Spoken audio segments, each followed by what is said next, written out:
समाप्तीचा दिवस या ठिकाणी संपन्न करता येईल.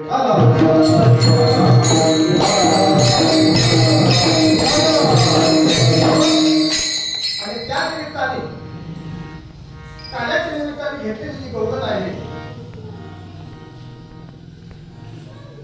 ती गवळण म्हणजे पाचवा वेद असणारे जगद्गुरु तुकोबारायांनी त्यांनी पाचवा वेद तयार केला. जगाच्या पाठीवरती आगळं वेगळं दैवत. पूर्वी मी बोलून गेलोय बऱ्याच वेळा, पुन्हा बोलतो. पूर्वी आमच्याकडे एक उखाणा असायचा. उखाणा ते काय म्हणायचे, बसला तो उठला नाही, उठला तो बसला नाही, गेला तो आला नाही. आमचे ज्ञानोबा आहे 108 वेळा समाधी स्थानी बसले, अजून बसले, ते उठले नाही. साध्या भाषेत सुद्धा वेदांत आहे बरं का.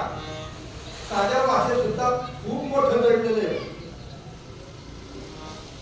बसला तो उठला नाही. आमचे ज्ञानोबा आहे बसले उठले नाही, उठला तो बसला नाही. 28 युग झाली. श्री पंढरीश पांडुरंग परमात्मा अजूनही तुमच्या आमच्यासाठी असा कमरेवरती हात घेऊन उभाच आहे, अजून बसलेला नाही. किती युग आली, किती युग गेली, पण बाबा अजून बसलेला आहे, तसाच उभा आहे. आणि शेवटी असं म्हटलं जातं, गेले ते आले नाही. आमचे जगद्गुरु तुकोबाराय जगाच्या पाठीवरती आगळं वेगळं असणारं संतत्व म्हणजे जगद्गुरु तुकोबाराय. मला वाटतं 350 वर्ष झाली. किती वर्ष झाली? 375 वर्ष.